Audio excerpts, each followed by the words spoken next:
मेरा अफसाना चैनल पर आप सभी का इस्तकबाल है। एक शख्स का रिश्ता एक आलिमा औरत से तय हुआ और उनसे शादी कर ली। बाद में उस औरत ने कहा, हम शरीयत के मुताबिक ज़िंदगी बसर करेंगे। वो शख्स इस बात को लेकर बहुत खुश हुआ कि बाकी ज़िंदगी बीवी की बरकत से शरीयत के मुताबिक गुजरेगी। कुछ दिनों बाद बीवी ने कहा कि देखो, हमने घर में शरीयत के मुताबिक ज़िंदगी गुजारने का अहद किया था और शरीयत में बीवी पर सास और ससुर की खिदमत वाजिब नहीं और शरीयत के मुताबिक खाविंद को अपनी बीवी के लिए अलहदा घर का इंतज़ाम करना होता है, लिहाजा मेरे लिए अलहदा घर ले लो। वो शख्स बड़ा परेशान हुआ। अलहदा घर लेना कोई बड़ी बात नहीं, पर मेरे बूढ़े वालिदैन का क्या होगा।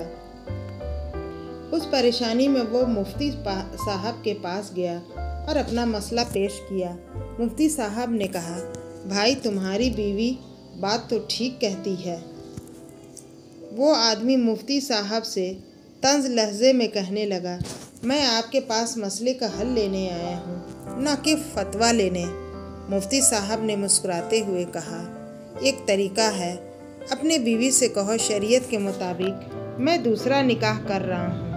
मैं और वो मेरे वालिदैन के साथ रहेंगे और वो उनकी खिदमत भी करेगी। मैं तुम्हारे लिए अलहदा घर ले लेता हूँ, आप वहाँ रहना। उसने घर आकर अपनी बीवी से ये बात बताई तो वो सटपटा गई और बोली, दफ़ा करो दूसरी शादी को, मैं इधर ही रहूँगी और आपके वालिदैन मेरे भी वालिदैन हैं और उनकी खिदमत इकराम मुस्लिम भी है।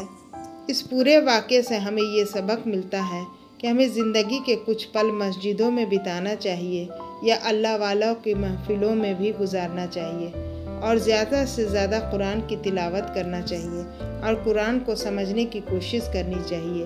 बेशक कुरान पढ़ने से इल्म में इजाफ़ा ही होता है, क्योंकि दुनिया में ऐसा कोई मसला नहीं जो मौजूद नहीं।